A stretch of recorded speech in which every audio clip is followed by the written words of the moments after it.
baraka zenyewe kajua na kajoto kanaondoka kidogo kabisa. Bana, zipo taarifa nyingi ambazo zimejiri kwa ukanda huu wa Afrika Mashariki, lakini miongoni mwa taarifa hiyo ni taarifa kutoka Uganda. Uganda wameanza mchakato wao wa kupambana ama operesheni ya kupambana na uhamiaji haramu. Sasa mamlaka nchini Uganda zenyewe zimewakamata raia 231 wa kigeni katika operesheni inayoendelea dhidi ya uhamiaji haramu. Hiyo ni taarifa kutoka kwa mamlaka za Uganda. Katika operesheni nyingine iliyofanyika katika kitongoji cha hali ya juu cha mji mkuu, raia 169 wa kigeni walikamatwa na idara ya kudhibiti uhamiaji baada ya kupatikana wakiishi ndani ya jengo bila nyaraka halali za uhamiaji. Waliokamatwa ni raia kutoka Pakistani, Bangladesh, Ethiopia, India, Ghana, Myanmar, Sri Lanka, Malaysia pamoja na Cambodia. Ndio. Wamekamatwa bwana. Nilikuwa natazama hiyo story nikaa nazungumza na rafiki yangu mmoja wa Kiganda kwamba wengi wamekuwa wakiingia kwa mwamvuli wa viongozi wa dini kuja kusambaza dini, ndicho ambacho kinawafanya wengi kuingia, lakini mwisho wa siku wanakuja kuonekana kwamba zile karatasi za vitambulisho za kiforodha na kadhalika, lakini hata zile shughuli ambazo wanakuwa wanataja kwamba ndizo zilizofanya kuingia nchini humo sizo ambazo wamekuja kugundulika kwamba wanafanya kabisa.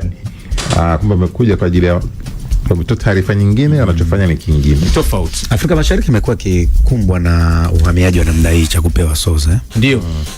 Nafikiri pengine ni swala la amani, pengine urahisi wa yani wa kuishi au nini ambacho hasa huwa kinavutia zaidi. Ukitazama mataifa haya yamekuwa yanapita, ujue mataifa kadhaa ya katikati hapa. Ni sahihi. Ukiangalia kwa mfano hata kwa upande wetu sisi Tanzania, mara kadhaa kuna raia wa mataifa kadhaa wamekuwa wakikamatwa kutoka Ethiopia, Burundi, Kongo. Sasa kwa mfano kama Tanzania, kwa Tanzania ni swala la amani, kwamba ni nchi ambayo ina utengamano, kwa hiyo ni rahisi sana watu wa kutoka katika mataifa kama haya ya pembeni ambayo yamekuwa na historia ya vurugu na utengamano hafifu kuona kwamba ni mahali pa kukimbilia kwa ajili ya kutengeneza maisha, lakini wengine wanakuja hapa kama pitio. Kwa mfano kama watu wa kutoka Somalia, Ethiopia, Sudani ya Kusini wanapita hapa wakiwa naelekea Afrika ya Kusini na nchi zingine za kusini mwa jangwa la Sahara. Kwa mfano kama inawezekana pia, amuliza swali nzuri, inawezekana ni kuna baadhi ya marafiki zangu wanafanya kazi hapa Tanzania kutoka Malawi.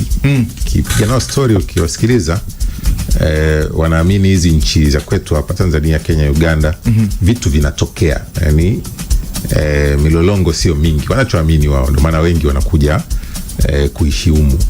Ni sahihi. Ukiacha fursa za kibiashara, Bangladesh kuishi Uganda, amevuka maeneo mangapi hapo, manake kuna kitu amekiona huko, amekifuata.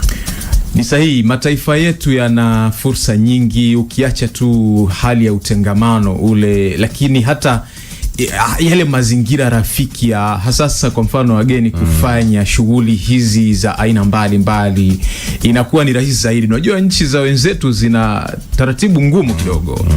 Kwa hiyo huku kwetu wanaona ni mahali pazuri ambapo panawawezesha kufanya shughuli kama hizo.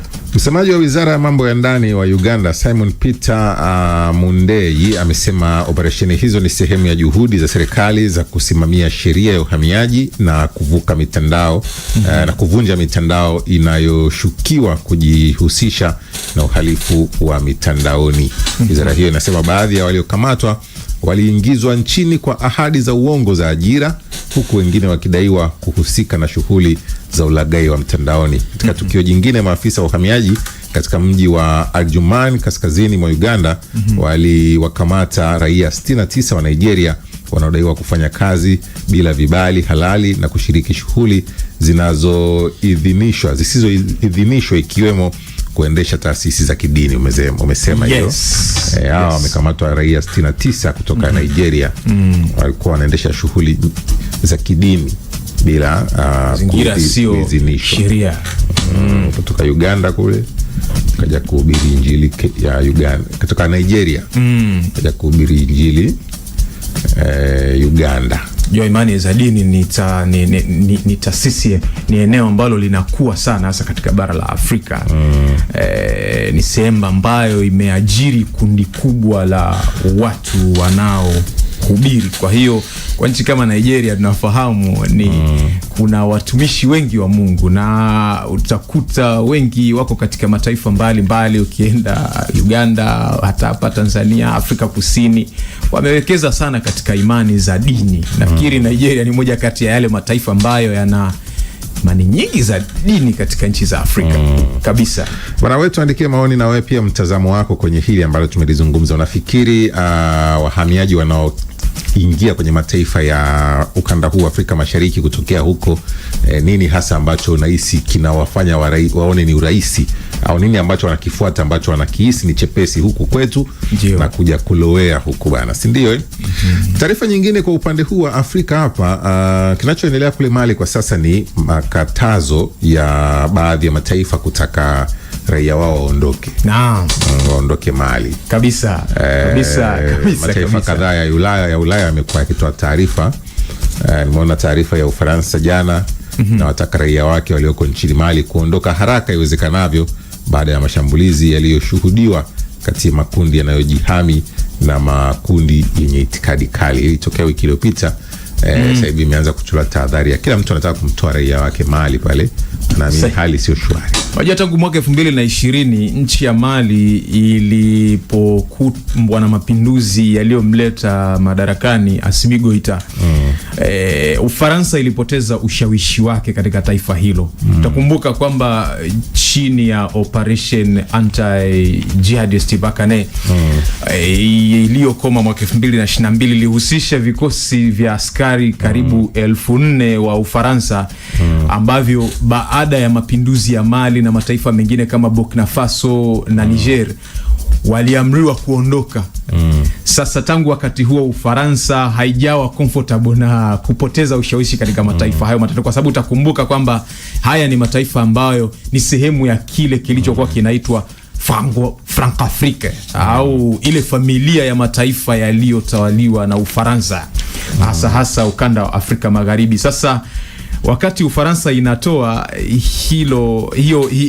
hiyo rai kwa raia wake kuondoka, Ufaransa hiyo inashutumiwa kuwa sehemu ya ufadhili wa magenge hayo, kama hayo makundi kama JNIM au Watuareg ambao wamekuwa wakisumbua sana serikali. Na Ufaransa huyo pia amekuwa kichuana na Urusi katika kurudisha ushawishi wake katika taifa. Kila mtu anataka. Kwa sababu Urusi ukiwasikiliza ndio ambao wanasema wamezuia hilo shambulizi ambalo lilikusudia kuondosha huo utawala. Wakati Ufaransa anasema kwamba utawala wa Mali unaonekana kuendelea kunyanyasa watu na kadhalika, na utawala wa Mali ukimshutumu kwamba kwa sababu walifukuzwa katika nchi ya Mali, basi amekuwa akiendeleza chokochoko kupitia kufadhili magenge hayo na makundi kama JNIM, lakini pia hao Watuareg. Yes. Sawa bana. Wakati huo kiongozi wa serikali ya kijeshi ya Mali Assimi Goita amekutana na balozi wa Urusi, ikiwa ni mara yake ya kwanza kwa kiongozi huyo kuonekana hadharani tangu kulipofanyika shambulizi hilo la waasi mwishoni mwa wiki iliyopita. Viongozi hao wawili walifanya shambulio hilo kwa jaribio la mapinduzi wanavyosema wao, na limefeli kwa mujibu wao. Na ofisi ya rais ya kiongozi huyo wa Mali imechapisha picha zinazoonyesha mkutano wake na ujumbe wa Urusi ulioongozwa na balozi Igor Gromko, ambapo huenda ulifanyika kwenye makazi ya rais mjini Bamako. Katika hatua nyingine, ubalozi wa Marekani nchini Mali umetoa tahadhari ya usalama ukielezea kile kinachodhaniwa kwa harakati za kigaidi ndani ya Bamako, ikiwa ni pamoja na ripoti za kufungwa shule kwa lazima. Faransa nayo imewataka raia wake, kama nilivyokuambia, kuondoka mara moja Mali kufuatia shambulizi hilo. Urusi na Mali na kiongozi wa Mali kama kitu kimoja. Ndio, wana ushirikiano, na utaona hizi nchi zote za ukanda wa Sahel, kwa maana ya Burkina Faso, Niger na hii Mali, tangu walipotengeneza ule muungano wa mataifa ya Sahel au AES, wamejikurubisha zaidi na Urusi kuliko Ufaransa na mataifa mengine ya Ulaya. Na kwa maana hiyo sishangai kuona kwamba Urusi inaendelea kuongeza ushawishi wake katika nchi hiyo, jambo ambalo linachukiza si tu Ufaransa bali pia mataifa mengine ya Umoja wa Ulaya. Ndio. Sawa bana, asante kwa wale ambao mmekuwa mkiendelea kutuandikia. Huyu anasema nawafuatilia vizuri sana na subiri uchambuzi. Asante, ndo sisi tunaendelea hapa. Sasa mwingine hapa haya, nitakuja kusoma ujumbe wako ndugu yangu, liniandikia. Unaitwa Halifa wa Kimara. Asante kwa kutupa taarifa pia hizo ambazo umekuwa ukituandikia. Huku ukanda wa Afrika huku, taarifa kubwa ni hiyo ya Mali. Taarifa kubwa nyingine pia ni ambayo nimekupa kutoka Uganda, lakini kwa wenzetu Burundi hapo kuna jambo la kimaendeleo hapo. Burundi imezindua kampeni ya kuwapatia wasichana wenye umri miaka 9 hadi 14 chanjo ya kukinga saratani ya mfuko wa uzazi. Ndio ambapo mke wa rais wa Burundi Angeline Ndayishimiye amezindua kampeni hiyo katika kijiji cha Kibimba mkoani Gitega, kwa kuwataka watu wapuuze taarifa za uvumi kwamba chanjo hiyo inasababisha utasa. Mkurugenzi wa afya katika mkoa wa Birunga, Daktari Prosper Bigendakumana amesema chanjo hiyo ya saratani ya mfuko wa uzazi itaokoa maisha ya wasichana na wanawake wengi ambao wamekuwa wakipoteza maisha kutokana na saratani ya mfuko wa uzazi. Wanawake 1457 waliugua maradhi hayo kati ya mwaka 2017 hadi 2024, huku 1080 wakifariki dunia nchini humo. Wamezindua chanjo hiyo jana. Ndio ndugu yangu kabisa ni chanjo muhimu sana, na Burundi moja kati ya mataifa ya Afrika ambayo yamekuwa wanawake wamekuwa wakikabiliwa na changamoto hizo. Kwa hiyo uzinduzi wa chanjo kama hii ni sehemu ya suluhisho ambalo litapelekea kwa kweli wengi wa mabinti wanawake kuepukana na changamoto hizo. Na utakumbuka kwamba si tu Burundi, kumekuwa na mitazamo hasi kutoka katika raia walio wengi sana wa Afrika Mashariki kuhusiana na nakumbuka wakati nataka kusafiri nchi moja mwaka 2023. Moja kati ya matakwa ambayo nilitakiwa kuyatimiza, unajua ilikuwa ni kipindi kile cha COVID, ikiwa bado inatamba, nilitakiwa kuchoma chanjo. Niliwaambia familia yangu kwamba nakwenda kuchoma chanjo. Niliambiwa